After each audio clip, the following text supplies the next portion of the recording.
मुंशी प्रेमचंद की सुप्रसिद्ध कहानी पूस की रात। हल्कू ने आकर स्त्री से कहा, सहना आया है, लाओ जो रुपए रखे हैं उसे दे दूं, किसी तरह गला तो छूटे। मुन्नी झाड़ू लगा रही थी, पीछे फिरकर बोली, 3 ही रुपए हैं, दे दोगे तो कम्बल कहाँ से आवेगा। माघ पूस की रात हार में कैसे कटेगी, उससे कह दो फसल पर दे देंगे, अभी नहीं। हल्कू एक क्षण अनिश्चित दशा में खड़ा रहा। पूस सिर पर आ गया। कंबल के बिना हार में रात को वह किसी तरह सो नहीं सकता, मगर सहना मानेगा नहीं, घुड़कियां जमावेगा, गालियां देगा। बला से जाड़ों में मरेंगे, बला तो सिर से टल जाएगी। यह सोचता हुआ वह अपना भारी भरकम डील लिए हुए, जो उसके नाम को झूठ सिद्ध करता था, स्त्री के समीप आ गया और खुशामद करके बोला, दे दे, गला तो छूटे, कंबल के लिए कोई दूसरा उपाय सोचूंगा। मुन्नी उसके पास से दूर हट गई और आंखें ततेरती हुई बोली, कर चुके दूसरा उपाय, जरा सुनूं तो कौन सा उपाय करोगे। कोई खैरात दे देगा कंबल, ना जान कितनी बाकी है जो किसी तरह चुकाने ही नहीं आती। मैं कहती हूँ तुम क्यों नहीं खेती छोड़ देते, मर मर काम करो, उपज हो तो बाकी दे दो।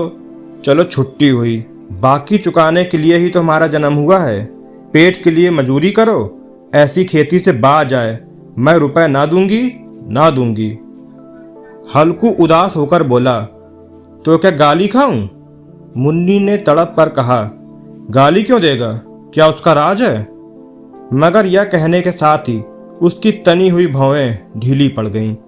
हल्कू के उस वाक्य में जो कठोर सत्य था, वह मानो एक भीषण जंतु की भांति उसे घूर रहा था।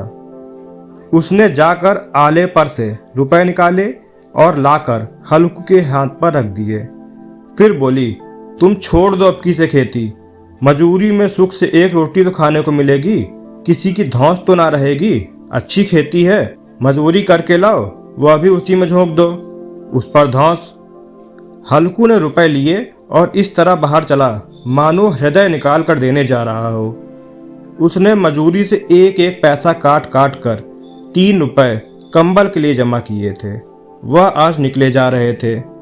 एक एक पग के साथ उसका मस्तक पानी दीनता के भार से दबा जा रहा था। पूस की अंधेरी रात, आकाश पर तारे भी टूटते हुए मालूम होते थे। हल्कू अपने खेत के किनारे ऊख के पत्तों की एक छतरी के नीचे बांस के खटाले पर अपनी पुरानी गाढ़े की चादर ओढ़े पड़ा कांप रहा था। खाट के नीचे उसका संगी कुत्ता जबरा पेट में मुंह डाले सर्दी से कूं कूं कूं कर रहा था। 2 में से एक को भी नींद नहीं आ रही थी।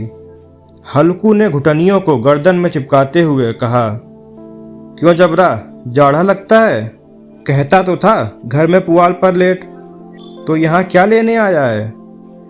अब खाओ ठंड, मैं क्या करूं। जानते थे मैं यहाँ हलवा पूरी खाने तो आ नहीं रहा हूँ। दौड़े दौड़े चले आए आगे आगे, अबरो नानी के नाम को। जबरा ने पड़े पड़े दुम हिलाई और अपनी कुंकू को दीर्घ बनाता हुआ कहा, कल से मत आना मेरे साथ, नहीं तो ठंडे हो जाओगे। यहीं रांड पछुआ ना जाने कहाँ से बर्फ लिए आ रही है। उठूं फिर एक चिलम भरूं, किसी तरह रात तो कटे। 8 चिलम तो पी चुका, यह खेती का मजा है। और एक भगवान ऐसे पड़े हैं जिनके पास जाड़ा आए तो गर्मी से घबरा कर भागे। मोटे मोटे गद्दे, लिहाफ, कंबल, मजाल है जाड़े का गुजर हो जाए। जगदीर की खूबी, मजूरी हम करें, मजा दूसरा लूटे। हल्कू उठा, गड्ढे में से जरा सी आग निकाल कर चिलम भरी। जबरा भी उठ बैठा। हल्कू ने चिलम पीते हुए कहा, चिलम पिएगा। जाड़ा तो क्या जाता है, हाँ जरा मन बदल जाता है। जबरा ने उनके मुंह की ओर प्रेम से छलकता हुई आंखों से देखा। हल्कू, आज और जाड़ा खा ले, कल से मैं यहाँ पुआल बिछा दूंगा, उसी में घुस कर बैठना, तब जाड़ा ना लगेगा। जबरा ने अपने पंजों उसकी घुटनियों पर रख दिए और उसके मुंह के पास अपना मुंह ले आया। हल्कू को उससे गर्म सांस लगी। चिलम पीकर हल्कू फिर लेटा और निश्चय कर लेटा कि चाहे कुछ हो अब की सो जाऊंगा। पर एक ही क्षण में उसके हृदय में कंपन होने लगी। कभी इस करवट लेटता, कभी उस करवट पर। जाड़ा किसी पिशाच की भांति उसकी छाती को दबाए हुए था। जब किसी तर ना रहा गया तो उसने जबरा को धीरे से उठाया और उसके सिर को थपथपाकर उसे अपनी गोद में सुला लिया। कुत्ते की देह से जाने कैसी दुर्गंध आ रही थी, पर वह उसे अपनी गोद में चिपटाए हुए ऐसे सुख का अनुभव कर रहा था जो इधर महीनों से उसे ना मिला हो। जबरा शायद यह समझ रहा था कि स्वर्ग यहीं है, और हल्कू की पवित्र आत्मा में तो उस कुत्ते के प्रति घृणा की गंध तक ना थी। अपने किसी अभिन्न मित्र या भाई को भी वह इतनी तत्परता से गले लगाता। वह अपनी दीनता से आहत ना था जिसने आज उसे इस दशा को पहुंचा दिया। नहीं, इस अनोखी मैत्री ने जैसे उसकी आत्मा के सब द्वार खोल दिए थे और उनका एक एक अणु प्रकाश से चमक रहा था। सहसा जबरा ने किसी जानवर की आहट पाई। इस विशेष आत्मीयता ने उसमें एक नई स्फूर्ति पैदा कर दी जो हवा के ठंडे झोंकों को तुच्छ समझती थी। वह झपट का उठा और छपरी से बाहर आकर भौंकने लगा। हल्कू ने उसे कई बार चुमराकर बुलाया, पर वह उसके पास न आया। हार में चारों तरफ दौड़ दौड़ कर भौंकता रहा। एक क्षण के लिए आ भी जाता तो तुरंत ही फिर दौड़ता। कर्तव्य उसके हृदय में अरमान की भांति उछल रहा था। 1 घंटा और गुजर गया। रात ने शीत को हवा से धड़कना शुरू किया। हल्कू उठ बैठा और दोनों घुटनों को छाती से मिलाकर सिर को उसमें छिपा लिया। फिर भी ठंड कम ना हुई। ऐसा जान पड़ता था सारा रक्त जम गया है। धमनियों में रक्त की जगह हिम बह रही है। उसने झुककर आकाश की ओर देखा। अभी कितनी रात बाकी है। सप्त ऋषि अभी आकाश में आधे भी नहीं चढ़े। ऊपर आ जाएंगे तब कहीं सवेरा होगा। अभी पहर से ऊपर रात है। हल्कू के खेत से कोई एक गोली के टप्पे पर आमों का एक बाग था। पतझड़ शुरू हो गई थी। बाग में पत्तियों का ढेर लगा हुआ था। हल्कू ने सोचा, चलकर पत्तियां बटोरूं और उन्हें जलाकर खूब तापूं। रात को कोई मुझे पत्तियां बटोरते देखे तो समझे कोई भूत है। कौन जाने कोई जानवर ही छिपा बैठा हो।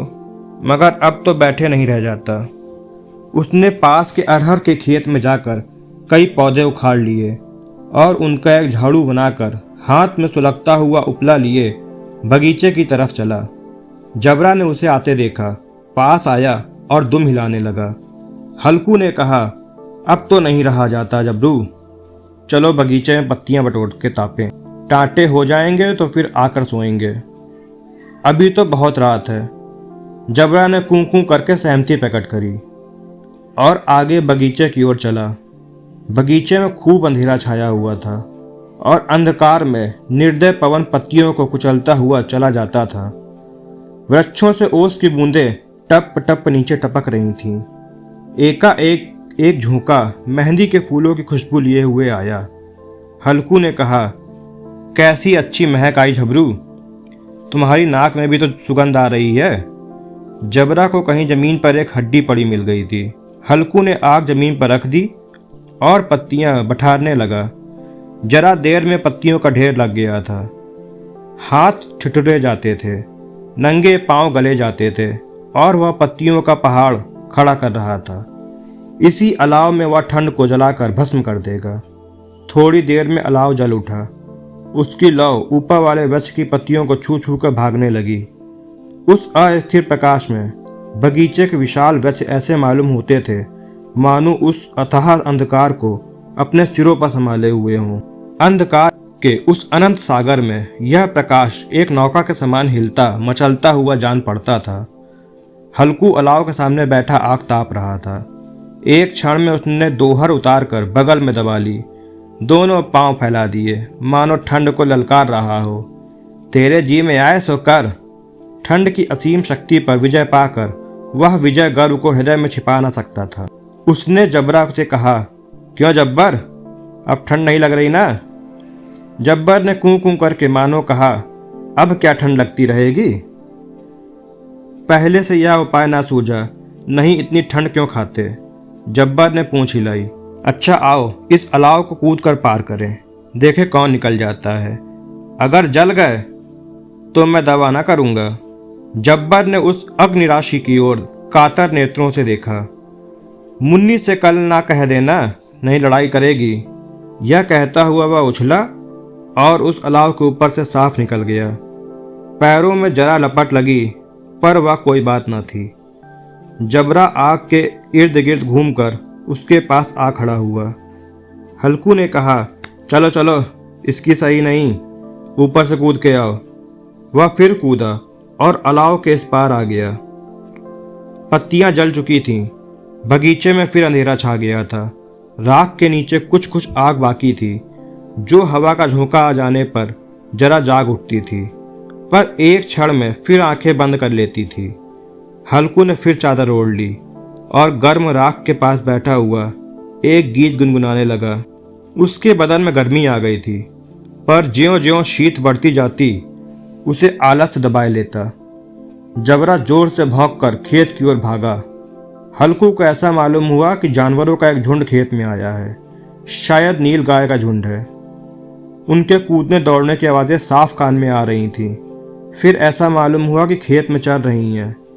उनके चबाने की आवाज़ चर चर सुनाई देने लगी। उसने दिल में कहा, नहीं, जबरा के होते कोई जानवर खेत में नहीं आ सकता। नोच ही ना डाले, मुझे भ्रम हो रहा है।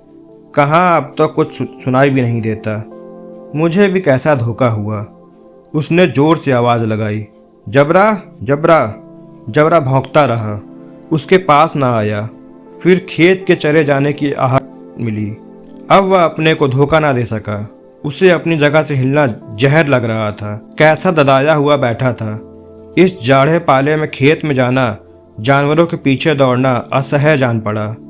वह अपनी जगह से ना हिला। उसने जोर से आवाज़ लगाई, हिलो हिलो हिलो। जबरा फिर भौंक उठा। जानवर खेत चर रहे थे। फसल तैयार है। कैसी अच्छी खेती थी, पर ये दुष्ट जानवर उसका सर्वनाश किए डालते हैं। हल्कू पक्का इरादा करके उठा और 2-3 कदम चला, पर एकाएक हवा का ऐसा ठंडा चुभने वाला बिच्छू के डंक सा झोंका लगा कि वह फिर बुझते हुए अलाव के पास आ बैठा और राख को कुरेद कर अपनी ठंड देह को गरमाने लगा। जबरा अपना गला फाड़ डालता था। नील गाय खेत का सफाया किए डालती थी और हल्कू गर्म राख के पास शांत बैठा हुआ था। उसी राख के पास गर्म जमीन पर वही चादर ओढ़कर सो गया। सवेरे जब उसकी नींद खुली, तब चारों तरफ धूप फैल गई थी और मुन्नी कह रही थी, क्या सोते ही रहोगे? तुम यहाँ आकर रम गए और उधर सारा खेत चौपट हो गया। हल्कू ने उठकर कहा, क्या तू खेत से होकर आ रही है? मुन्नी बोली, हाँ, सारे खेत का सत्यानाश हो गया। भला ऐसा भी कोई सोता है? तुम्हारे यहाँ मुंडैया डालने से क्या हुआ? हल्कू ने बहाना किया, मैं मरते मरते बचा, तुझे अपने खेत की पड़ी है। पेट में ऐसा दर्द हुआ कि मैं नहीं जानता। दोनों फिर खेत के डांड पर आए। देखा सारा खेत रौंदा पड़ा हुआ है और जबरा मड़ैया के नीचे चित्त लेटा है, मानो प्राण ही ना हो। दोनों खेत की दशा देख रहे थे। मुन्नी के मुख पर उदासी छाई थी, पर हल्कू प्रसन्न था। मुन्नी ने चिंतित होकर कहा, अब मजूरी करके माल गुजारी भरनी पड़ेगी। हल्कू ने प्रसन्न मुख से कहा, कम से कम रात को ठंड में यहाँ सोना तो ना पड़ेगा। हाँ तो दोस्तों, अगर आपको हमारी यह कहानी अच्छी लगी हो तो प्लीज़ हमारे चैनल कहानी का साथी को सब्सक्राइब कर लीजिए।